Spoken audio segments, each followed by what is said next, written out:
9월 4일 주일 엎드림 새벽 예배를 우리 주님께 올려드리겠습니다. 함께 기도하시겠습니다. 자비하신 하나님, 거룩하고 복된 주일 새벽, 잠자는 영혼을 깨우시고 주님 앞에 엎드리게 하시니 감사드립니다. 우리의 연약함을 주님께 내려놓고 우리의 죄된 심령을 내려놓습니다. 예배를 통해 주님께서 주시는 은혜의 샘물에서 온전케 되는 놀라운 역사를 경험하도록 우리를 인도하여 주시옵소서. 거룩한 주일, 오직 주님을 앙망하다가 새 힘을 얻게 하여 주시고 주님을 찬양하면서 온전한 회복을 누리게 하여 주옵소서. 예수님의 이름으로 기도드립니다. 아멘. 찬송가 300장 하나님께 올려드리겠습니다.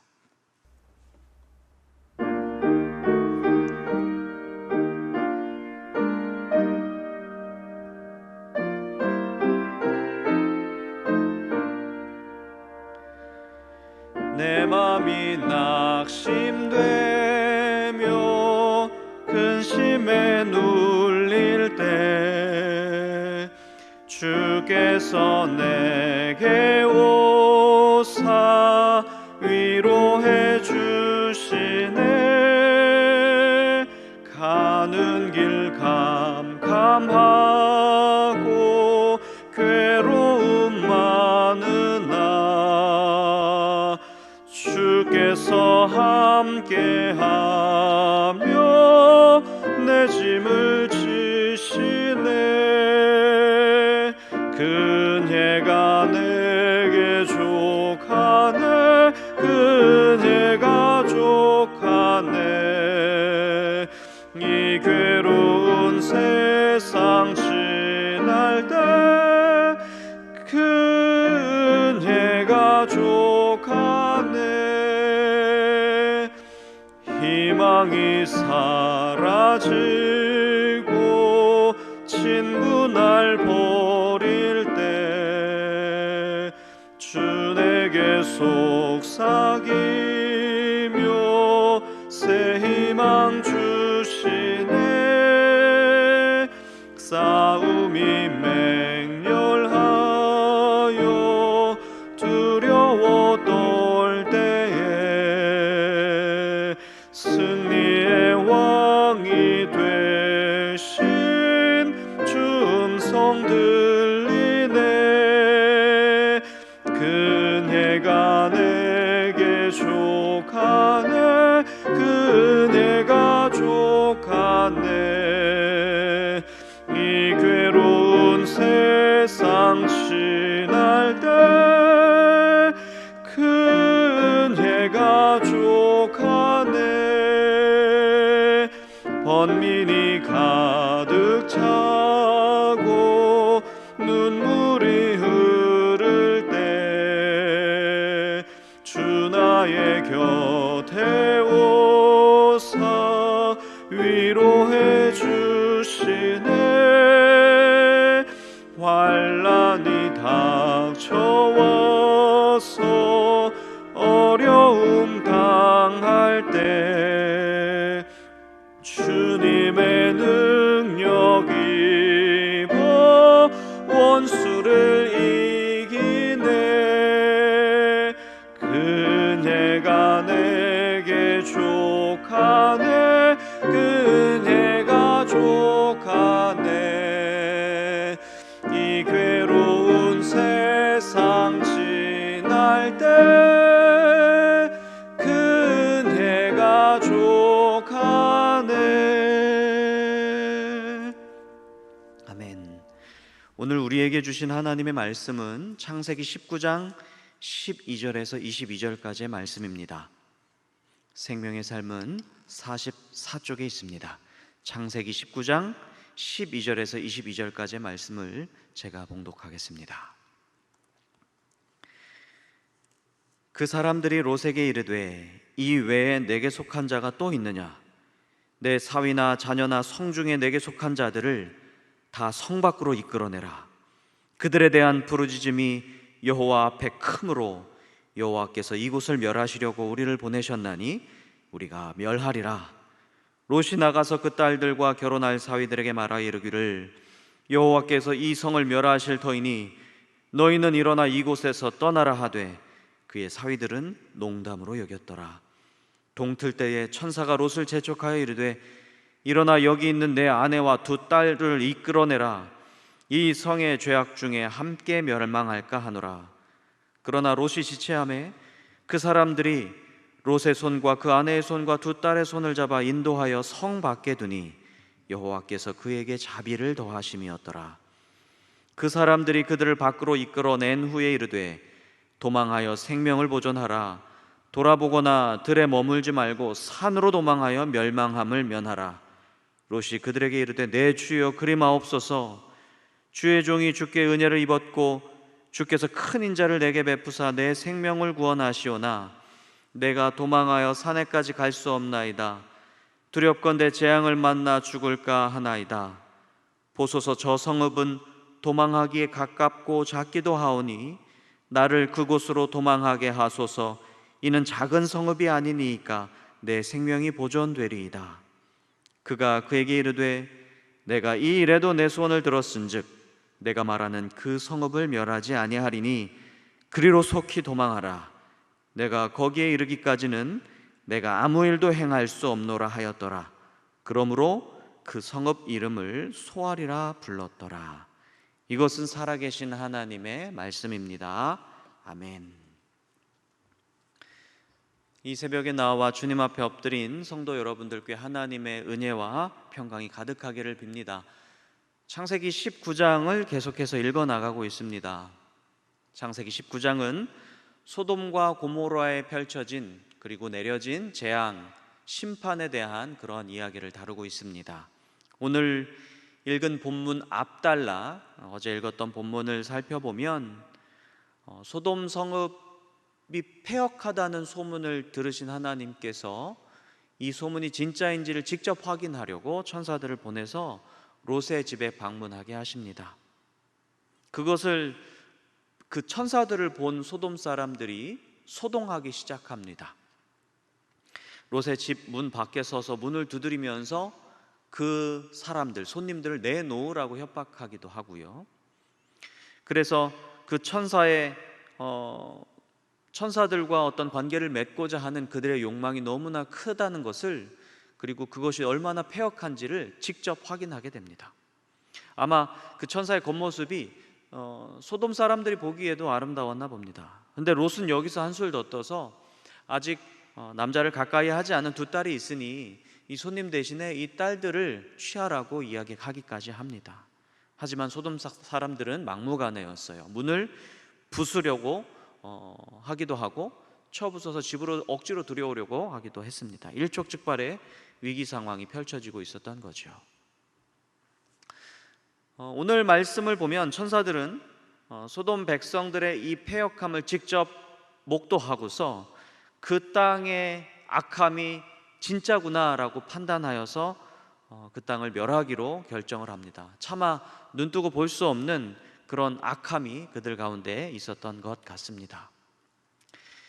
천사들은 그래서 다급한 목소리로 롯에게 말합니다. 너 말고 다른 사람이 집에 또 있는가? 사위나 자녀, 아내 모두 성 밖으로 피신시켜라. 이렇게 다급한 목소리로 이야기를 하죠. 롯은 영문을 모르는 듯 합니다. 당혹스러워하는 롯을 향해서 천사들이 재촉을 합니다. 13절에 이렇게 말하고 있어요. 그들에 대한 부르짖음이 여호와 앞에 크므로 여호와께서 이곳을 멸하시려고 우리를 보내셨나니 우리가 멸하리라. 그들에 대한 부르짖음, 소돔과 고모라 백성들에 대한 부르짖음이 커서 그 부르짖음이 하나님께 상달됐다라고 하는 거죠. 앞장 창세기 18장 20절에서도 이렇게 이야기하고 계십니다. 소돔과 고모라에 대한 부르짖음이 크고, 소돔과 고모라에 대한 부르짖음, 이렇게 하나님께서 말씀하셨는데요. 이 말씀을 통해서 우리가 알 수 있는 사실은 무엇이냐면 소돔과 고모라 때문에 억압받는 백성들이 있었고, 그 사람들 때문에 어떤 이들은 고통을 당하고 있었고, 그로 인해서 부르짖은 그 소리들이 주님께 들리고 있었다라고 하는 사실입니다. 여러분, 이 세상에 개인적인 악, 그러니까 나 혼자만 저지르는 악이란 있을까요? 몰래 지은 죄? 그래서 타인에게 민폐를 끼치지 않은 죄? 나에게만 지은 은밀한 죄? 나만의 어떤 음란함? 나만의 패역함? 세상에 이런 건 없습니다. 모든 악은 반드시 누군가를 해하기 마련이고 누군가를 억압하게 되어 있습니다. 그래서 그 억압당한 누군가의 부르짖는 소리가 하나님께 닿게 됩니다. 누군가 부르짖는 그 소리 자체, 그 부르짖음 자체가 하나님께 닿았다는 사실이 이미 심판의 조건이 되는 것입니다. 여러분, 억압하는 자들은 악한 권세입니다. 누군가를 억압한다면 이미 그것은 불의입니다. 정의롭지 못한 권력이고 악한 권세임을 방증하고 있는 것입니다. 누군가를 여러분 억압하셨습니까? 정당하게 억압했다고 생각하십니까? 아닙니다. 이 세상에 정당한 억압이란 것은 없습니다. 여러분, 누군가에게 상처를 주셨습니까? 의도치 않았다고요? 그렇다고 하여서 악하지 않은 게 아닙니다. 누군가로 인해서, 여러분들로 인해서 누군가가 억압을 당하고 상처를 받았다고 한다면 그들은 하나님께 부르짖을 것입니다. 그렇다고 한다면, 그게 우리에게 깨달아졌다고 한다면, 그게 우리에게 인식이 됐다고 한다면 우리는 그 즉시 주님 앞에 엎드려야만 합니다. 왜냐하면 어떻게 심판받을지 모르기 때문입니다. 하나님은 결코 불의한 억압을 용서하거나 묵인하지 않으십니다. 그렇기 때문에 반드시 주님 앞에 엎드려야 됩니다. 안타깝게도 소돔 백성들은 당연히 하나님 앞에 참여할 줄 몰랐죠. 그들의 죄로 인해서 누군가가 신음하고 누군가가 부르짖고 있어도 그들은 미안해할 줄 몰랐습니다. 오히려 더 악랄해졌습니다. 결국 천사들은 그 소돔 땅을 멸하기로 결정합니다. 악행하는 몇몇 권세자들을 심판하려고 하셨던 게 아니고 그 땅 전체를 심판하려고 합니다. 구조적인 죄, 구조적인 악이었기 때문입니다. 그래서 천사들은 롯을 향해서 소돔 땅으로부터 떠나라 이렇게 명령합니다.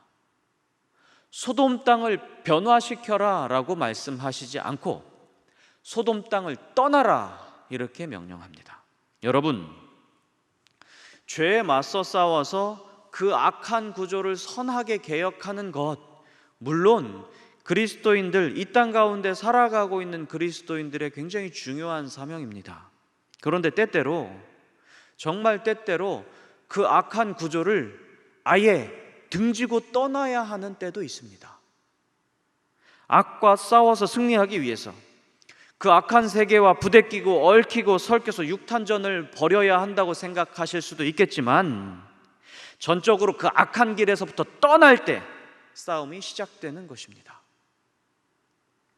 악한 일에 계속 머물고 있으면서 싸운다고 볼 수는 없잖아요. 죄를 짓고 있으면서 내가 죄와 싸워 이기겠다라고 하는 것은 모순이잖아요. 해적선에 타고 있으면서 내가 선한 일을 하겠다라고 하는 건 얼마나 우스운 일입니까? 배에서 내려야죠. 배를 떠나야죠. 여러분, 죄는 선하게 바꾸어 가는 것이 아니라 끊어내는 것입니다. 악은 설득하는 것이 아니라 떠나는 것입니다. 소돔 땅은 거기서 어물쩍거리고 있어서 될 일이 아니라 떠나야 되는 땅입니다. 그런데 롯과 그 식구들 반응을 한번 보십시오. 14절입니다. 여호와께서 이 성을 멸하실 터이니 너희는 일어나 이곳을 떠나라 하되 그의 사위들은 농담으로 여겼더라. 뭘로 여겼다고요? 농담으로 여겼다. 안 믿었다는 거죠. 떠날 의사가 없다는 거예요. 죄를 인식하지 못했다는 겁니다. 잘못한 게 없는데 왜 이 좋은 곳을 떠납니까? 죄에 대한 자각, 그 땅의 패역함에 대한 자각이 아예 없었다는 것입니다. 사위들이야 그럴 법하지요. 하나님을 모르는 사람들일 수도 있었으니까요. 근데 롯을 보십시오. 천사들이 이렇게 말해요. 일어나라, 사위들은 내버려두고 여기 있는 너의 딸들 아내라도 데리고 나가서 떠나라. 이 성에 있다가 같이 멸망할까 하노라. 이렇게 천사들이 이야기하는데 16절에 롯이 어떻게 반응합니까? 롯이 지체하매 라고 기록하고 있습니다. 미련이 남았다는 이야기예요. 지체하는 거예요. 그러니 천사만 조급한 겁니다. 계속 재촉하는 거예요. 가자, 떠나자. 근데 롯이 뭔가를 막 챙기거나 뭔가 더 여지를 남겨두는 그런 모습을 보이니까 천사들이 마음이 조급해지는 거예요. 롯이 사실 부푼 꿈을 안고 그 땅을 선택했잖아요. 물도 넉넉했고 여호와의 동산같이 보였다고 기록하고 있었습니다. 모든 게 윤택했을 것입니다. 아직 그곳에서 못다 이룬 꿈이 많다 이렇게 생각할 수도 있고요, 뭔가 여지를 바라고 있었을 수도 있습니다. 죄의 땅에 미련이 많이 남아 있습니다. 마음 한쪽에서는 진짜 심판이 일어날까? 진짜 심판이 있을까? 없으면 어떻게, 내가 이렇게 놓은 것을 다 버려두고 떠나가 괜히 손해 아닐까? 이런 마음이 생겼을 수도 있었을 거예요. 하지만 여러분, 죄의 영역이라고 하는 것은 아무리 좋아 보여도, 내가 아무리 거기서 많은 세월을 보내고 많은 것을 쌓아놨다 하더라도 죄의 영역은 죄입니다.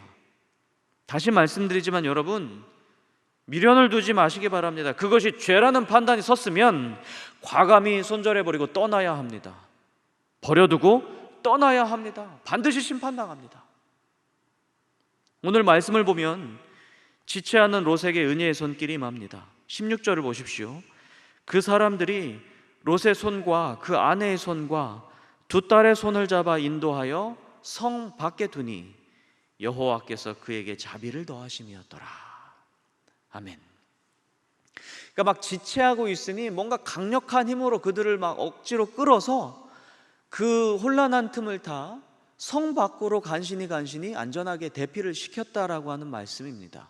그리고 이후에 언급된 말씀, 여호와께서 그들에게 무엇을? 자비를 더하셨다, 이렇게 말씀하십니다. 인도하심의 손길이자 자비의 손길입니다. 죄악 가득한 땅, 그 소돔 땅에 미련을 두는 롯의 가족들, 그들을 강제적으로 이끌어내서 성 밖 생명의 길에다가 그들을 가져다 놓으셨습니다. 구제불능의 죄악의 세계에 빠져서 어찌할 줄 모르고 당혹스러워했던 이 가정을 강한 은혜의 손길로 이끌고 계셨다는 말씀입니다. 이어서 보시면요, 뿐만 아니라 천사가 롯 일행에게 뭐라고 말하냐면 산으로 도망해라. 들이나 이런 데로 가지 말고 산으로 가라. 높은 데서 가서 생명을 보존하라고 이야기합니다. 그랬더니 롯이 간청을 하죠. 가다가 내가 재앙을 만날 것 같아서 두려우니 저 산 말고 이 작은 성읍 거기에서 내가 들어가서 피신하도록 해주십시오 라고 간청을 하죠. 그랬더니 21절을 보니까 천사가 롯의 간청을 들어줍니다. 이 작은 성, 작다라고 해서 소알이라는 이름이 붙은 바로 그 성읍으로 들어가게 됩니다. 그리고 소돔성에서 가까운 곳이었으니까 아무래도 그 어떤 멸망의 기운이 미칠 것 같지 않습니까? 그런데 그곳을 멸하지 않겠다고 약속을 합니다. 최선을 다해서 롯을 구하고 있는 천사의 모습을 봅니다. 어떻게든 구해내려고 하는 모습을, 그 태도를 볼 수 있습니다. 여러분 한번 생각해 보세요. 천사가 왜 이런 생고생을 하면서 롯과 그 가족을 구하고 있습니까? 그 이유가 무엇입니까? 왜 하나님께서 굳이 롯을 구원하려고 하십니까? 그냥 내버려둬도 되잖아요.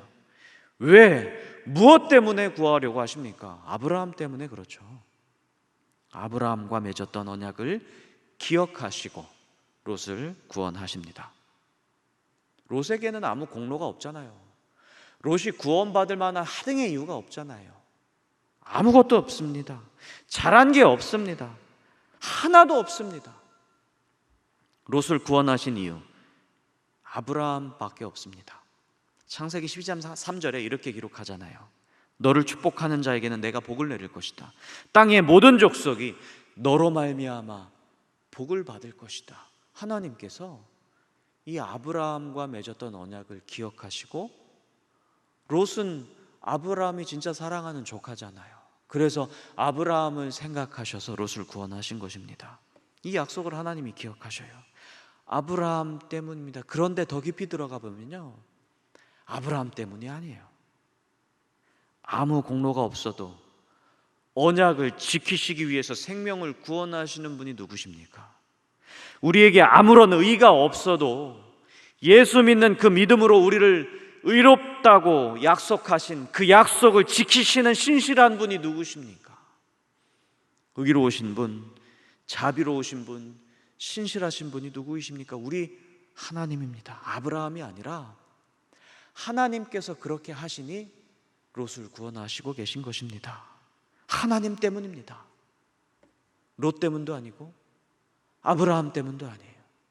하나님의 의지 때문입니다. 진실로 우리 하나님은 자비의 하나님이시고 신실하신 하나님이십니다. 이 자비와 신실하심을 이 새벽에 우리 하나님의 이 놀라운 속성을 찬양하는 저와 여러분들 되길 축복합니다. 말씀을 맺습니다. 우리는 오늘 말씀을 통해서 악은 악에서는 떠나는 것임을 배웠습니다. 에스겔 33장 11절에서 에스겔 선지자가 이렇게 외칩니다. 이스라엘 족속아 돌이키고 돌이키라. 너희 악한 길에서 떠나라. 어찌하여 죽고자 하느냐. 이렇게 외치고 있습니다. 여러분, 소돔 땅에는 미련을 두어서는 안 됩니다. 여러분, 지금 짓고 있는 죄에 대해서 미련을 두시면 안 됩니다. 지금 떠나야 합니다. 오늘 하나님께서 여러분들에게 혹여나 악한 길을 보여주시거든 거기서 과감히 떠나시는 그러한 용기를 달라고 기도하시기를 바랍니다. 또한 오늘 말씀은 우리에게 하나님의 인도의 손길을 보여주셨습니다. 신실하시고 자비로우신 우리 하나님 때문에 롯이 구원받습니다. 한심하고 연약하고 지체하는 롯을 보면서 우리의 모습을 발견하기도 합니다. 그럼에도 우리를 구원하시고 아무 공로 없는 우리를 의롭다 하시고 예수 믿는 것 때문에 의롭다 하신 그 하나님의 은혜가 우리 가운데 있습니다. 그 은혜 깊이 묵상하시면서 감사하시는 그런 하루 되시길 바랍니다. 우리를 구원하시고 우리를 자비로운 은혜의 손길로 인도하시는 우리 하나님의 손길을 깊이 경험하는 귀하고 복된 하루 되시기를 축복합니다. 기도하겠습니다. 은혜의 하나님 감사합니다. 부족하고 연약한 우리를 구원하여 주셨고 아무런 공로가 없는 우리를 예수님 의지하는 마음, 예수님 사랑하는 마음, 예수님 믿는 그 믿음 하나 때문에 우리를 의롭다고 하신 하나님의 자비하심을 찬양합니다. 오늘 주님의 자비를 힘입어 하루를 살아갈 때 순간순간 연약한 우리에게 힘을 주시고 악의 길에 빠져들려고 할 때 주님께서 지혜 주셔서 거기서 떠날 수 있는 오늘 하루가 되도록 우리 모두가 되도록 주님 인도하여 주시옵소서. 그래서 주님을 기쁘시게 하는 복된 주일이 되도록 함께하여 주시옵소서. 오늘 성전에서 올려드리는 모든 예배 가운데 임재하여 주셔서 천국 잔치를 만끽하는 복된 주일 되게 하시고 우리 안산제일 모든 성도님들에게 예비하신 은혜를 마음껏 베풀어 주셔서 그 은혜를 힘입어 회복되게 하시고 새 힘을 얻어 다시 세상을 향해 힘있게 정진할 수 있는 그런 은혜를 입게 하여 주시옵소서. 원로 목사님 신원을 강건하게 붙들어 주시고 출타 중에 계신 허연 담임 목사님 말씀으로 우리 교회를 든든히 세워나가도록 성령 충만케 하여 주시옵소서. 60주년을 준비하는 모든 사역 위에 은혜를 부어주시고 주님께서 세우신 교회 모든 일꾼들이 사랑과 겸손으로 교회를 더욱 굳건하게 세우도록 하여 주시옵소서. 오늘 이 새벽에도 주신 것에 감사하며 드리는 예물 드린 손길 기뻐 받아주시고 주님 뜻대로 사용하여 주시되 주 앞에 더 드리고 더 헌신하도록 은혜와 평강을 풍성하게 내려주시옵소서. 오늘도 약속하시는 주님의 손길 붙들고 이 자리에 나와서 기도하는 모든 기도에 하나님 들어응답하여 주시고 주의 뜻이 이루어지는 데 참여하는 기쁨을 함께 누리도록 인도하여 주시옵소서. 모든 말씀을 우리 주 예수 그리스도의 이름으로 기도드리옵나이다. 아멘. 하늘에 계신 우리 아버지, 아버지의 이름을 거룩하게 하시며 아버지의 나라가 오게 하시며 아버지의 뜻이 하늘에서와 같이 땅에서도 이루어지게 하소서. 오늘 우리에게 일용할 양식을 주시고 우리가 우리에게 잘못한 사람을 용서하여 준 것 같이 우리 죄를 용서하여 주시고 우리를 시험에 빠지지 않게 하시고 악에서 구하소서. 나라와 권능과 영광이 영원히 아버지의 것입니다. 아멘. 계속해서 기도하실 때 오늘 말씀 생각하면서 기도의 자리로 나아가시기 바랍니다.